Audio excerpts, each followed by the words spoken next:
રાધે રાધે મિત્રો, રાધે રાધે. કેમ છો? મજામાં ને મિત્રો?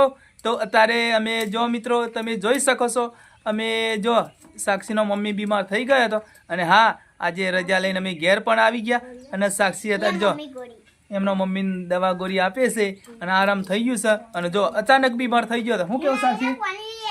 અરે જો સાક્ષી એમના મમ્મીની સેવા કેવી કરે છે, દવા ગોળી હિનાન કે પાણી લઈ આવ. જો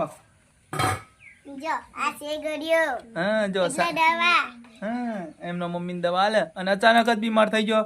અને બીમારી એવી હતી કે હાથ પગ આ ઓગળીઓ ચોંટી ગઈ હતી. હા અચાનક બરોબર. અમે દવાખાને લઈ ગયા હતા, કઠલાલ ગયા હતા બરોબર, પણ આરામ થઈ ગયો માતાજી ભગવાનની દયા અને મિત્રો તમારી પ્રાર્થનાથી અને આરામ થઈ ગયું, તમારી દુઆ બરોબર. તો અત્યારે સાક્ષી જો એમના મમ્મીને ગોળીઓ દવા આપે છે. હવે કઈ ચિંતા કરવાની જરૂર નહીં. ચલો